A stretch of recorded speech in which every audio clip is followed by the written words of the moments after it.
2022 में पता लगा कि दोबारा से ग्रो कर गया। तो फिर 2023 में सेकंड सर्जरी हुई और उसी सर्जरी के दरमियान में उन्होंने मेरा स्टोमा बाहर निकाल दिया।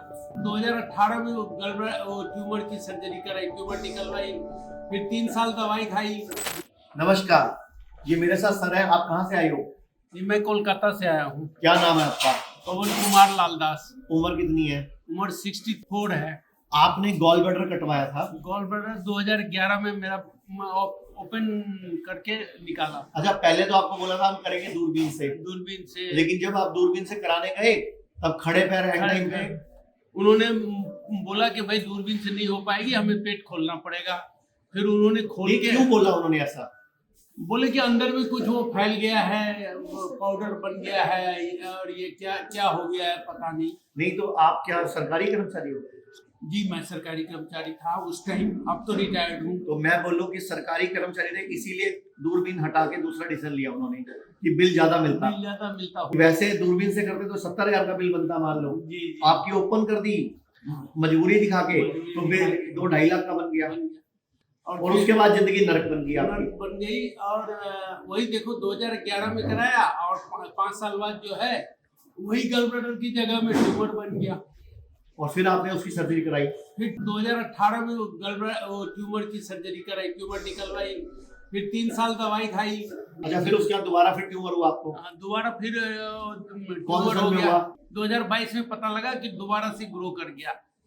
तो फिर 2023 में सेकंड सर्जरी हुई और उसी सर्जरी के दरमियान में उन्होंने मेरा स्टोमा बाहर निकाल दिया। अब आपकी लैट्रिन की जगह काट दे चुके हैं। हाँ। अब आपके बैग लगाओ, एक बार दिखाना जरा बैग। ये देखिए जरा, इस तरह इनको लैट्रिन का बैग लेके घूमना पड़ता है। ये बैग हटा दो। ये देखिए जरा, ये इनका बैग है जिसमें सारा दिन लैट्रिन इकट्ठी होती रहती है। अब ये परमानेंट है। अब मुझे बताओ, इनको सरकारी कर्मचारी होने की सजा मिल रही है, इसीलिए मैं बोलना चाहूंगा कि आयुर्वेद को भी पूरा राइट मिलना चाहिए सरकारी कर्मचारियों का इलाज करने का, और पेमेंट टाइम से मिलनी चाहिए, और पूरे देश में ये फैलना चाहिए। आयुष्मान योजना में भी आयुर्वेद शामिल होना चाहिए, वरना लोग ऐसे ही कटते रहेंगे क्योंकि पैसे सरकार दे रही है। तो आप क्या कहना चाहोगे? नहीं, मैं तो ये कहना चाहूंगा कि आयुष्मान में प्रथम प्रायोरिटी होना चाहिए। एलोपैथ में तो लास्ट रिसोर्ट होना चाहिए, क्योंकि वहाँ पर उनके पास उपचार नहीं है और ये काटपीट ज्यादा होता है।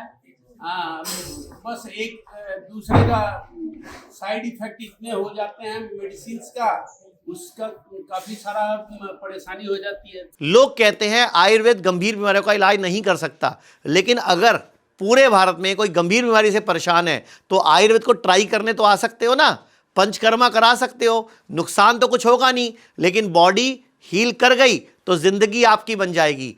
और सभी प्रकार के हेल्थ इंश्योरेंस हमारे 120 सेंटरों पर चलते हैं।